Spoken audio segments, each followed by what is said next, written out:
How's it going, everyone?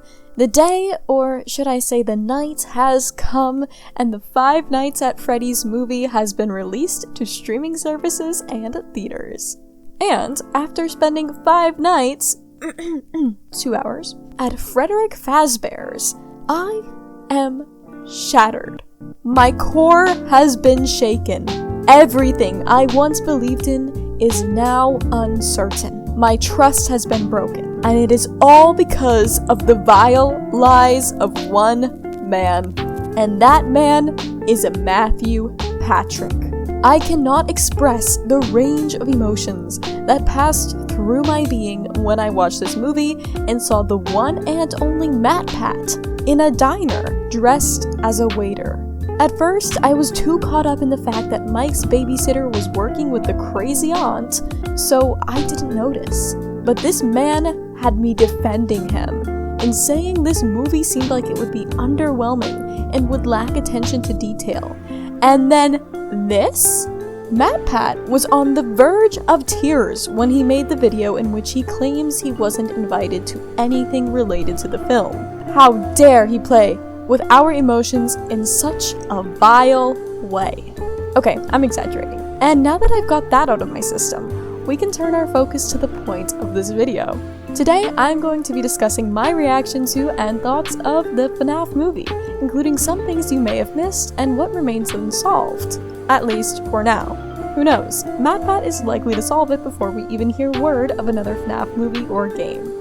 My overall impression of the film is that it was a bit goofier than I was hoping for. I was especially disappointed by the lack of jump scares because of how heavily the game relies on those. With that said, I felt like the goofy parts were still funny and fitting in the sense that the target audience is younger, and there are also a lot of FNAF memes and whatnot out there.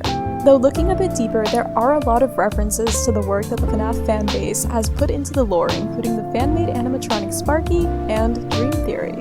Furthermore, the animatronics were a little goofy, but also in an unsettling and uncanny way, which was rather effective. Additionally, they are practical, so major props to the Jim Henson Creature Shop for that.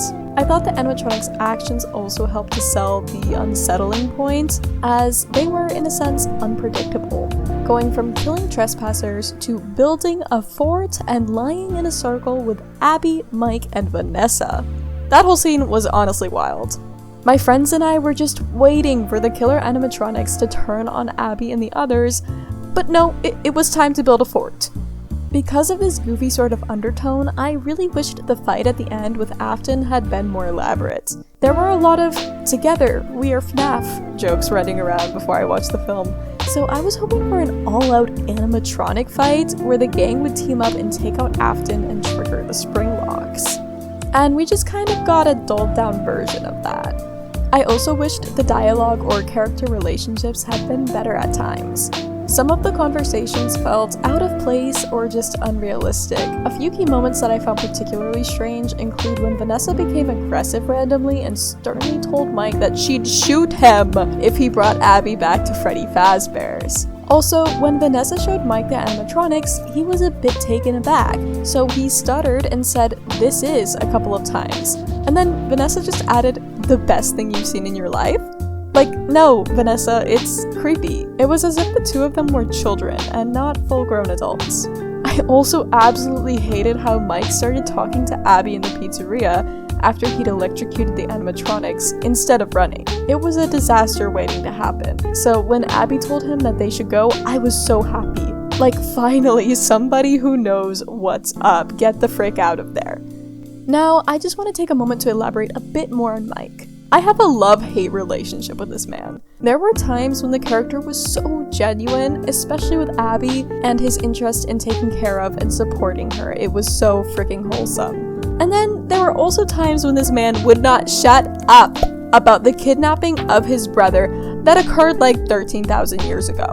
He's a bit too obsessed with finding the man who took his brother. At one point, he noticed that Abby's drawings had elements from the dreams he had of his brother's disappearance, and he was all frantic and, wasn't asking her why she knew about his dreams, or these ghost children, or, was concerned that there were ghost children at all. He was asking her about the man driving the car. Like, Mike! There are bigger problems at hand! Please! Moving on, there were some things about the film that left me with questions. I'm no FNAF expert, so if anyone has an explanation for anything, please feel free to leave it in the comments below. I'd love to hear what everyone thinks. The first thing I really picked up on was how Mike and Abby's aunt seem to have zero concern that the people she sent to Freddy's haven't returned and the babysitter is missing. Like, girl, where the frick are they?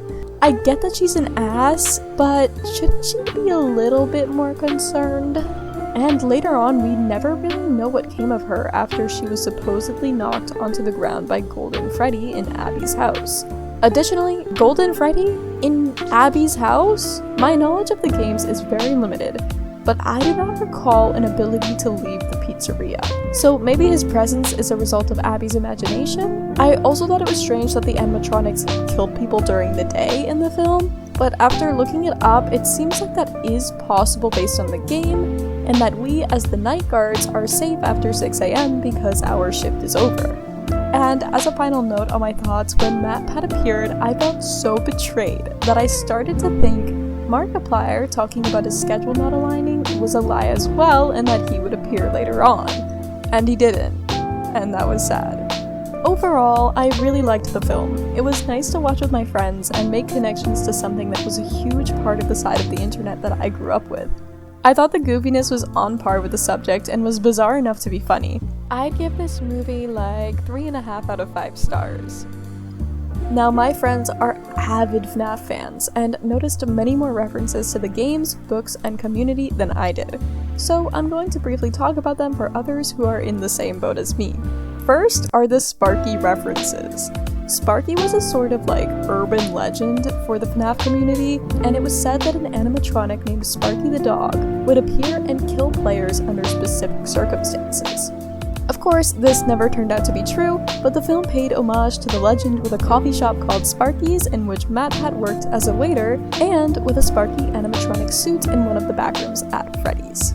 Next, we have the dream theory, which is seen in a book in the film and talked about by Mike when he explains to Vanessa that he dreams of his brother's kidnapping to try and unlock details that his brain has hidden away. This was a theory that MatPat popularized, in which the entire series was all a dream in the mind of a child. And dreams play an incredibly important role in the main plot of the movie, so it's really awesome to see that piece of the community in there. Also, Mike himself shares a name with the night guard that players play as in the first FNAF game. And Afton's death happens in the same way as it does in Five Nights at Freddy's 3. In the game and in the film, Afton is wearing the spring lock rabbit suit, which is just a stupid and horrible idea because the mechanism collapses in on him and crushes his body. Up next is the Golden Freddy reference with the flickering lights and the phrase "It's me" written on the mirror in the security office. In the game, Golden Freddy could make technology malfunction and would flash the phrase "It's me" across the screen. Furthermore, Vanessa's name parallels a character from the games. In Five Nights at Freddy's Help Wanted and Five Nights at Freddy's Security Breach, Vanessa is a game tester turned security guard who is under the control of Afton. I have also just learned that the community theorized that she was a sort of replacement for Afton's original daughter named Elizabeth. And this makes the film reveal that she is Afton's daughter more interesting and opens up new avenues. Also, the opening credits of the movie are done in the style of the minigames that pop up at the end of each night in the games. These minigames give the community small pieces of lore, so it was really cool that they were used to do the same and foreshadow parts of the film in the opening credits. Of course, the YouTuber cameos are a huge reference to the community in this film. The taxi driver is played by Corey Kenshin, MatPat plays a waiter at Sparky's Diner, and there is a wall of Employees of the Month at Freddy Fazbear's Pizzeria in which many other YouTubers are featured.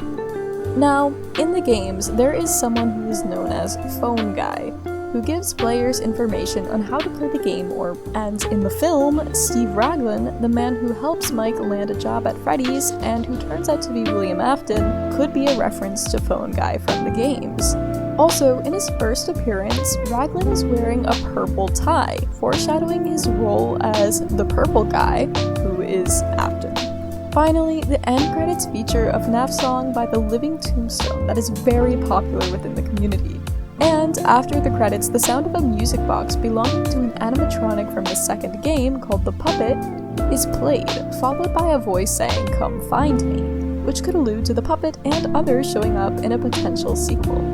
There are plenty of other small references like Chica's rainbow in the mall food court, the balloon boy, Abby's name being an anagram for baby, and so on. But for the sake of getting this video out in a reasonable amount of time, I'm going to stop it here.